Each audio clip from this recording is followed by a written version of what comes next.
this opportunity to say how sorry I am for those who have been physically and verbally assaulted by the very patient under their care. I like to be educated, but I'm so frustrated.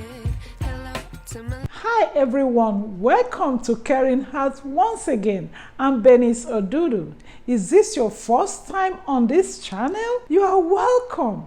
Here at Caring Heart, nurses learn the strategies to navigate the complexities of the healthcare system and break the barriers that limit their sources.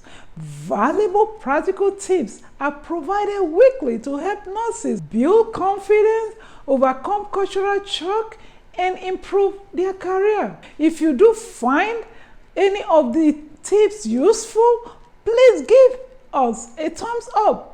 Subscribe and activate the notification button for new videos. Today's topic is how a nurse can handle assault by patient. I wish to use this opportunity to say how sorry I am for those who have been physically and verbally assaulted by the very patient under their care. It is scary when you see and hear of statistics of workplace violence against nurses. According to data from Press Ghana, in the second quarter of 2022, more than 5,200 nursing personnel were assaulted, an average of 2 nurses per hour. The survey conducted also found significant increase in workplace violence as reported by National Nurses United report findings in 2021, about 57%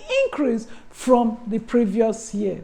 There are countless stories of some nurses with permanent disability from patient assault, not to mention the emotional trauma some nurses experience as victims and witnesses as well. Both forms of assault certainly have overwhelming effect on the mental state of the victim and those who witness the assault. The effect of this assault have resulted in increased work absence and decreased retention. Nurses express lack of support by leaders.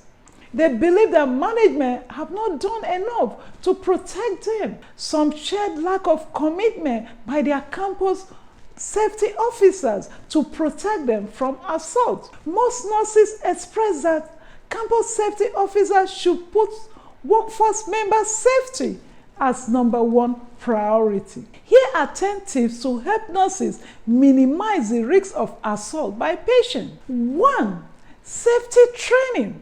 Nurses should receive training of self-defense and personal safety. Clear understanding and knowledge of how to protect oneself can be invaluable in a dangerous situation. Participating in periodical drills will help retain what to do in such daring times. 2. Safe environment. It is the responsibility of all workforce members to ensure that the healthcare environment is safe. This includes proper lighting and clear escape routes. It is important for management to ensure security personnel not only increase patrol but to take immediate actions. 3. Dangerous items. Any dangerous items such as needles or sharp objects must be kept in a secured place when not in use. 4. Recognize warning signs. It is important to pay attention to what patients are saying. Doing so will help detect signs of agitation or aggression, such as verbal threats or physical posturing. Address these signs promptly to prevent escalation. 5. De-escalation techniques. This should be part of the education and training. It is essential to learn how to properly utilize de-escalation techniques to defuse tense situations.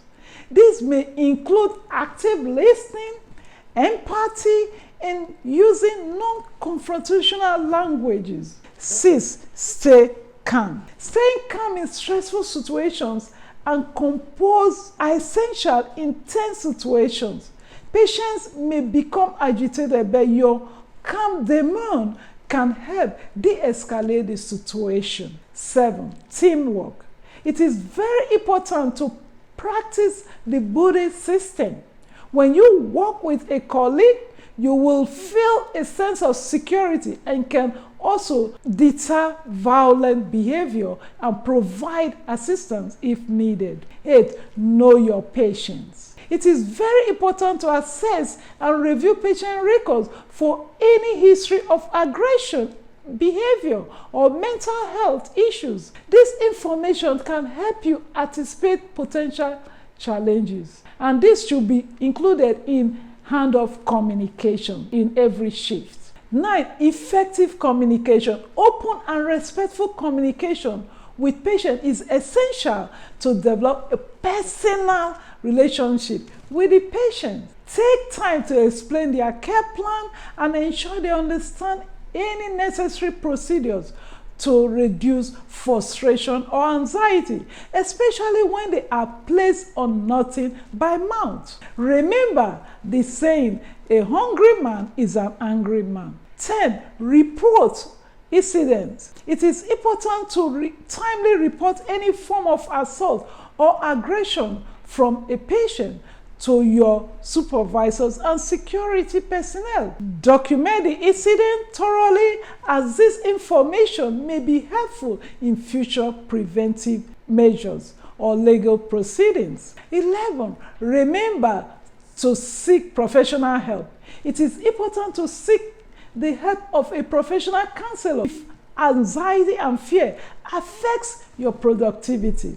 Symptoms such as palpitations, blackout, headache, tremor, high blood pressure, and panic must be taken seriously. Remember that prevention is the key, but your safety should always be the top priority. It is good news to know of the American Nurses Association and American Hospital Association have placed on Congress to enact legislation to protect the healthcare workforce. Healthcare organizations are being encouraged to have policies and training in place to protect their staff from patient violence and assault. If you ever feel unsafe, do not hesitate to seek help or remove yourself from the situation until it is resolved. My question for you is, what can you do to prevent assault from occurring in your organization? Leave your comment in the chat. Thank you for watching. Please subscribe, like, share, and remember, a caring heart makes a difference. Thank you for watching again. Bye. I wish I knew